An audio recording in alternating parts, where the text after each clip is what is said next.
যে কাপড়ে নারীদের নামাজ কবুল হবে না, প্রত্যেক মা বোনদের জানা উচিত। যদি এই দিকে খেয়াল না রাখেন তাহলে হয়তো সারা জীবন নামাজ পড়ে যাবেন, কিন্তু আপনার নামাজ কবুল হবে না। নারীদের জন্য নফল নামাজ পড়ার কোনো তাগিদ নেই, তারপরেও দেখা যায় নারীরা নফল নামাজ পড়াতে পুরুষের তুলনায় এগিয়ে থাকে। কিন্তু অনেক নারী কোনো ওজর ছাড়া বসে বসে সব নামাজ আদায় করে থাকেন। নারী পুরুষ যে কারোর জন্যই প্রয়োজন ছাড়া বসে বসে নামাজ পড়লে তাদের নামাজ হবে না।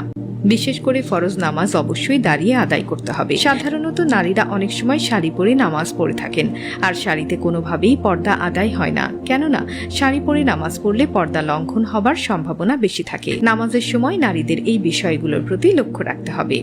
1. যদি কপালের কাছে কিছু চুল বেরিয়ে যায়। 2. কান একটা বা দুটো বেরিয়ে যায়। 3.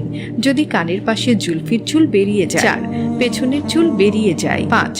থুতনির নিচে গলার কাছে কোনো অংশ বেরিয়ে যায়। 6. যদি হাতের কাছে কিছু অংশ বেরিয়ে যায়। 7.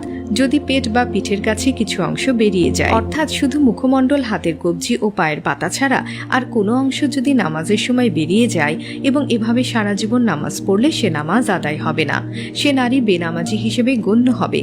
আর সর্বাবস্থায় নারীদের পোশাক যেমন হবে তা এখন আপনাদেরকে জানাবো। 1.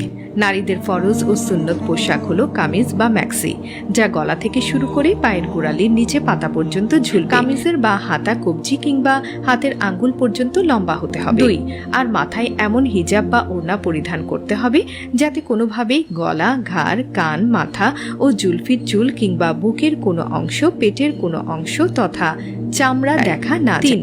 ম্যাক্সির নিচে পায়জামা বা ছায়া পরিধান করতে হবে। স্বামীর সামনে ছাড়া অন্য সমস্ত জায়গায় সর্বাবস্থায় এই পোশাকগুলো পরিধান করা নারীর জন্য ফরজ। বাড়ি কিংবা ঘরের ভেতর বা বাহিরের কাজকর্ম করা সহ সর্বাবস্থায় এই পোশাক পরিধান করা ফরজ এবং এটি সুন্নতি পোশাক।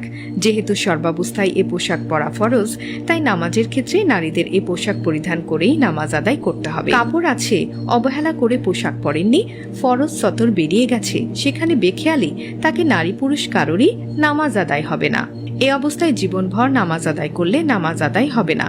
যেমন কোনো পুরুষ কাপড় থাকা সত্ত্বেও তার প্যান্ট এমনভাবে ঢিল করে পরিধান করে যার ফলে রুকু করতে গিয়ে নাভির কাছে কিছু অংশ কিংবা কোমরের কিছু অংশ বেরিয়ে যায়, তবে তাতে তার নামাজ আদায় হবে না।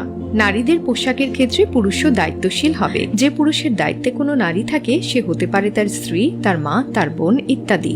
তারা তাদের নামাজের পোশাক ঠিক আছে কিনা, তারা পর্দা করেন কিনা সে বিষয়ে খোঁজ খবর রাখা ও কর্তব্য ব্যক্তির একান্ত দায়িত্ব।